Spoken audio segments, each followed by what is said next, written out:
एक बार की बात है, एक गरीब औरत थी जिसका नाम आयशा था।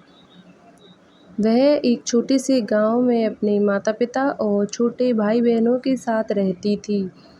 उसके पिता एक किसान थे, लेकिन खेत बहुत उपजाऊ नहीं था और वे अक्सर किसी तरह का गुजारा करते थे। आयशा एक बुद्धिमान और जिज्ञासु लड़की थी। वह अपने आसपास की दुनिया के बारे में जानना पसंद करती थी। वह एक वैज्ञानिक बनने का सपना देखती थी, लेकिन वह जानती थी कि अपने परिवार की वित्तीय स्थिति के कारण उसे अपना लक्ष्य हासिल करना मुश्किल होगा। एक दिन आयशा के पिता बीमार पड़ गए। वह काम करने में असमर्थ थे और परिवार की आय और भी कम हो गई। आयशा को अपने परिवार की मदद करने के लिए स्कूल छोड़ना पड़ा। आयशा ने अपने परिवार का समर्थन करने के लिए कड़ी मेहनत की। उसने घरों की सफाई और खेतों में काम करने जैसे अजीब-अजीब काम किए।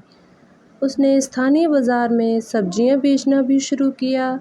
अपनी व्यस्त दिनचर्या के बावजूद आयशा ने वैज्ञानिक बनने के सपने को कभी नहीं छोड़ा। वह देर रात तक पढ़ाई करती थी और स्थानीय पुस्तकालय से किताबें उधार लेती थी। अपने घर भी स्वयं के प्रयोग करना शुरू कर दिया। कई सालों की कड़ी मेहनत और दृढ़ संकल्प के बाद आयशा ने आखिरकार अपने सपने को हासिल कर लिया। वह विश्वविद्यालय में दाखिला लिया और वैज्ञानिक बन गई। उन्होंने विज्ञान के क्षेत्र में महत्वपूर्ण योगदान दिया। आयशा की कहानी हम सभी के लिए एक प्रेरणा है।